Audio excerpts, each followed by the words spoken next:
Hello दोस्तों, welcome back. Class number 8 में मैं आप सबका वेलकम करता हूं। तो पिछली क्लास में हमने देखा कि कैसे एटिकेट्स और मैनर्स की हेल्प से हम अच्छे इंसान बन सकते हैं और इंग्लिश लैंग्वेज में बहुत ही पोलाइट साउंड कर सकते हैं। तो अगर आपको किसी से बात करनी हो इंग्लिश में तो कोशिश कीजिए बहुत अच्छे तहजीब से, जिसको हम मैनर्स बोलेंगे, उससे पेश आएँ। ठीक है, तो आज हम देखेंगे कि वही जो तहजीब है उसको हम कंटिन्यू रखते हैं, मैनर्स को, शिष्टाचार को हम कंटिन्यू रखते हैं। तो हम अगर किसी से समय पूछना चाहें कि इंग्लिश में समय कैसे कैसे पूछा जा सकता है, तो आज मेरी जो वीडियो है वो इसी बारे में है, आज की क्लास, कि कैसे हम समय पूछेंगे और कैसे हम समय बताएंगे। तो ये एक बहुत इंपॉर्टेंट एस्पेक्ट है दोस्तों। अगर आप कभी किसी इंग्लिश स्पीकर के साथ बात करें तो आप ये नहीं कह सकते कि इट्स 3:10, इट्स 4:10। तो दोस्तों ये बहुत गलत होता है। तो जो सही तरीका है इंग्लिश में समय पूछने का और समय बताने का, वो मैं आज आपके साथ शेयर करने जा रहा हूँ। लेकिन प्लीज़, मैंने आपको स्टार्टिंग में यही कहा था कि आप रोज़ एक वीडियो मत कीजिएगा, एक दिन छोड़कर एक दिन वीडियो कीजिएगा, क्योंकि अगर आप एक ही दिन में 2 या 3 वीडियोस देखने की कोशिश करेंगे आप कंफ्यूज हो जाएंगे और इन चीज़ों को बिना प्रैक्टिस किए कभी भी याद नहीं किया जा सकता। तो इन सबको आपको प्रैक्टिस करना है। तो एक दिन मेरी वीडियो को देखो, नेक्स्ट डे जो स्टडी नोट्स हैं PDF फाइल में, उसको देखकर बोल बोल कर खुद प्रैक्टिस करो, या आपके आसपास आपका भाई या बहन है या कोई दोस्त है जो आपका साथ दे सके इस चीज़ को करने में, उसके साथ इन चीज़ों को प्रैक्टिस करो। बिकॉज इंग्लिश सीखने में एक ही चीज़ इंपॉर्टेंट है, प्रैक्टिस प्रैक्टिस एंड प्रैक्टिस। ठीक है दोस्तों, तो मैं उम्मीद करता हूँ आप सब जो मेरी ये कोशिश है इसको अच्छे से, इसके रिजल्ट आएंगे, और इसके रिजल्ट तभी आएंगे जब आप लोग भी अच्छे से प्रैक्टिस करोगे। तो स्टार्ट करते हैं आज की हम क्लास। तो हाउ टू आस्क, आस्क मतलब पूछना, हाउ टू मतलब कैसे, एंड टेल और बताना, टाइम समय इन इंग्लिश। तो इंग्लिश में समय को कैसे पूछा जाता है और कैसे बताया जाता है। सबसे पहले हम करेंगे कम से कम 12 जो सेंटेंसेस हैं कि हम समय पूछें कैसे, फिर लगभग इतने ही सेंटेंसेस मैं आपको बताऊंगा कि टाइम बताएं कैसे, ताकि आपकी अच्छे से प्रैक्टिस हो जाएगी। और जो PDF फाइल में उसमें तो घड़ी के भी मैंने 2 एग्जाम्पल दे रखे हैं, तो आप सुई को देखकर बता पाओगे कि अभी टाइम क्या हुआ है। तो देखिए, जब भी आप किसी से समय पूछें तो वही मैनर्स देखो यहाँ पे भी आ गए। तो क्योंकि मैं चाहता हूँ कि आप सब ना जो भी इंग्लिश सीखें, अच्छी इंग्लिश सीखें, पोलाइट साउंड करें, अच्छा इंप्रेशन आप अगले पर रखें।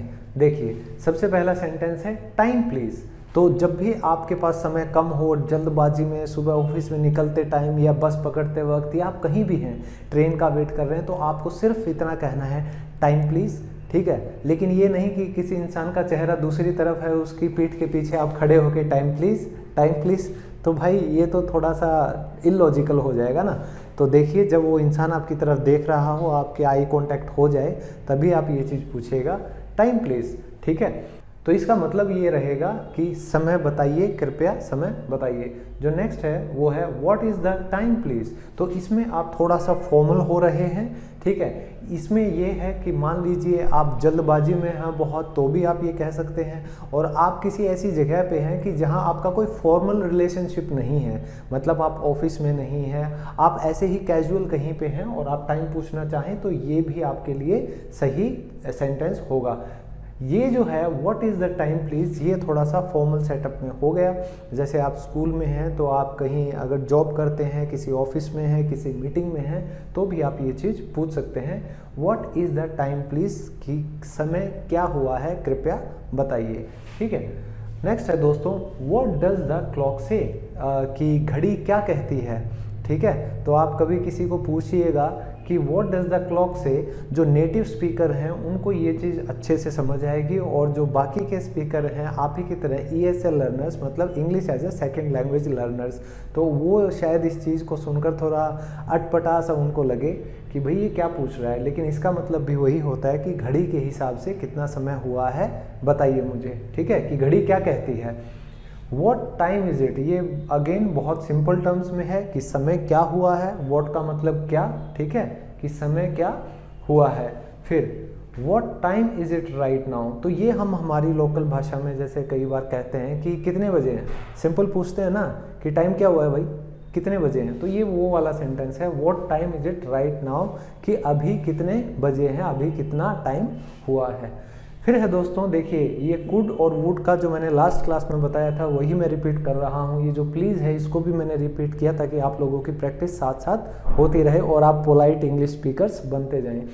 Could you tell me the time please, ठीक है, इसमें भी मैंने प्लीज़ लगाया है।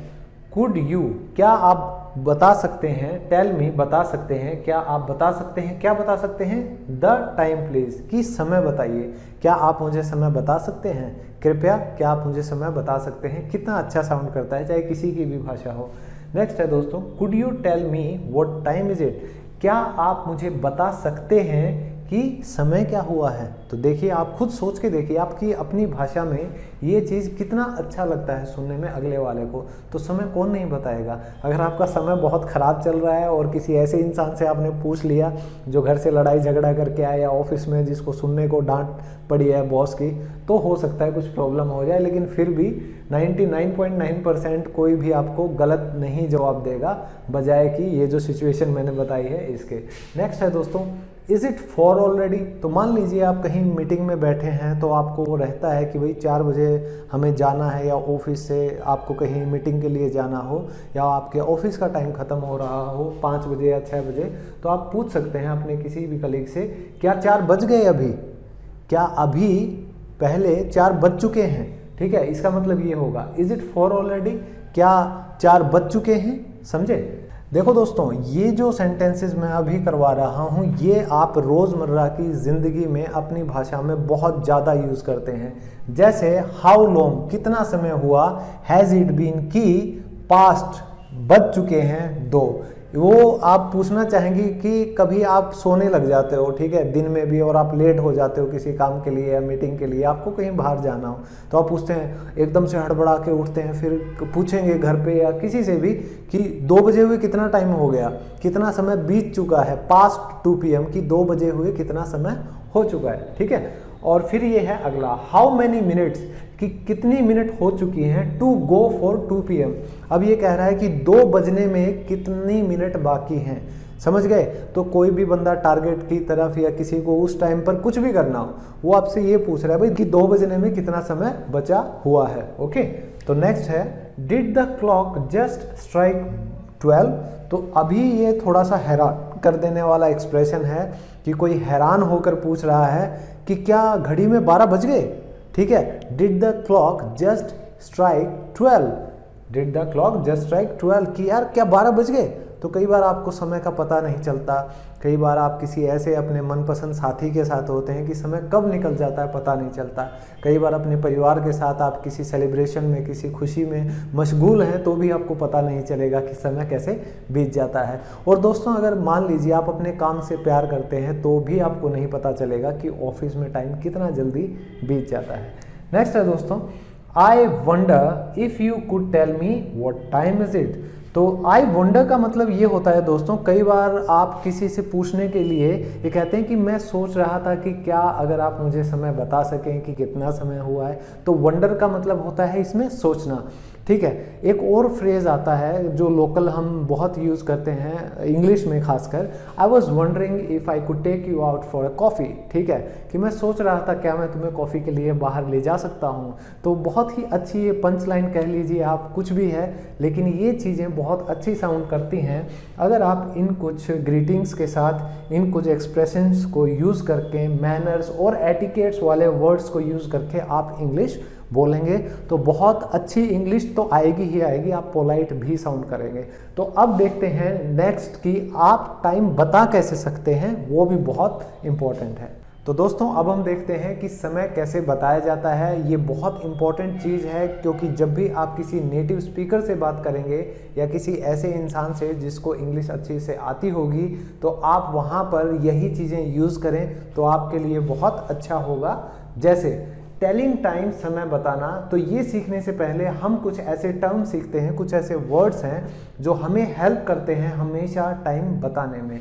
तो सबसे पहले आप देख रहे हैं पास्ट। पास्ट का मतलब होता है बीत चुका है, जो पास्ट टेंस आपको पता ही होगा, जो ऑलरेडी काम हो चुका है।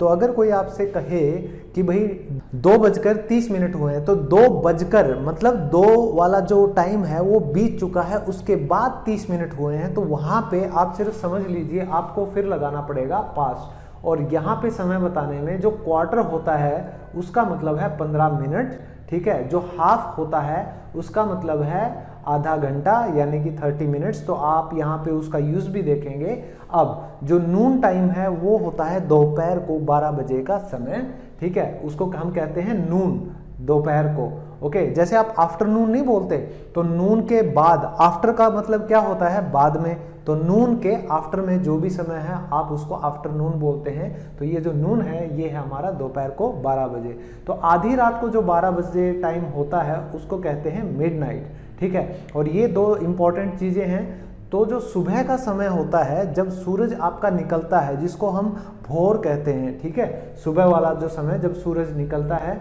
उसको हम कहते हैं डॉन टाइम, ठीक है। और जब शाम को सूरज ढल रहा हो, सूरज छिप रहा हो, उसको हम बोलेंगे डस्क टाइम। तो दोस्तों ये चीज़ें बहुत इंपॉर्टेंट हैं, आप नोट कर लीजिए, इनको हमेशा याद रखिए, ये आपको अपनी लाइफ में बहुत काम आने वाले हैं। तो अब हम कुछ एग्जाम्पल देखते हैं जिससे आपको और क्लैरिटी आएगी। अब अगर डायरेक्टली किसी को बताना पड़े कि भाई शाम के 3 बजे हैं, तो आप कह सकते हैं इट इज एग्जैक्टली 3 PM, सही 3 बज गए हैं, सही 3 बज गए हैं। ओके, नेक्स्ट है द क्लॉक सेज 5 PM। अब दोस्तों यहाँ पे आपने एक बात देखी होगी, मैंने इसको सेज नहीं बोला क्योंकि ये सेज होता ही नहीं है। तो अगर कोई भी इंग्लिश टीचर, चाहे वो आपके प्रोफेसर हो, टीचर हो, कोई भी हो, आप उनसे पूछिएगा जरूर कि इसकी प्रोनाउंसिएशन होती क्या है, ठीक है। बहुत से टीचर्स को ये भी नहीं पता होता। तो कई यूट्यूब के चैनल पे या कहीं पे भी आप किसी टीचर से पढ़ें तो ये एक बहुत कॉमन और बेसिक जो कहते हैं एक मापदंड है, एक टेस्ट है एक टीचर का, तो आप इससे अंदाज़ा लगा सकते हैं। तो ये जो है प्रोनाउंस होता है SEZ, सेज, ठीक है। तो इसका जो उच्चारण है वो ऐसे ही होगा हमेशा। तो आज तक आपने सेज कहते आए हैं, तो मैं मानता हूँ मेरे जो स्टूडेंट्स हैं वो आज के बाद सेज बोलेंगे और वो वही सही इंग्लिश होगी। नेक्स्ट है द क्लॉक सेज 5 PM, की जो घड़ी है वो कहती है कि 5 बज गए हैं। तो जैसे हमने पिछले उसमें देखा था स्लाइड में कि भाई घड़ी क्या कहती है, व्हाट डज द क्लॉक से, तो यहाँ पे उसका जवाब हो जाएगा द क्लॉक सेज 5 PM, ठीक है। सवाल भी जवाब भी मैं आपको दोनों दे रहा हूँ, तो प्रैक्टिस आप करोगे। द टाइम इज 4 PM, आप सिंपल सा कहना चाहें कि भाई अभी समय तो 4 बजे का हुआ है, ठीक है, कि 4 बजे हैं, तो इट्स 4 PM भी कह सकते हैं या आप कह सकते हैं द टाइम इज 4 PM।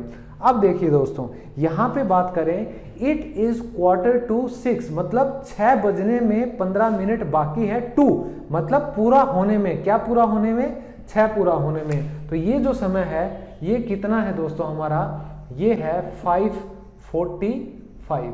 तो ये चीज ध्यान रखिएगा, इट इज 1:45 मतलब 15 मिनट बाकी हैं पूरे 6 बजने में। तो इसका मतलब यही है ना कि 5:45 हुए हैं, आप उसको ऐसे लिख सकते हैं। ये सिर्फ आपको सेंटेंस बताने के लिए था। अगर 5:45 बजे हो और आपको किसी को समय बताना पड़े तो आप ऐसे बताइएगा इंग्लिश में, इट इज 1:45। ये क्वार्टर नहीं होता है, ये आर साइलेंट होता है, ठीक है, और ये भी साइलेंट होता है, इसमें दोनों आर साइलेंट है। आप इसमें बोलेंगे इट इज 5:45, इट इज 5:45, ठीक है, 5:45।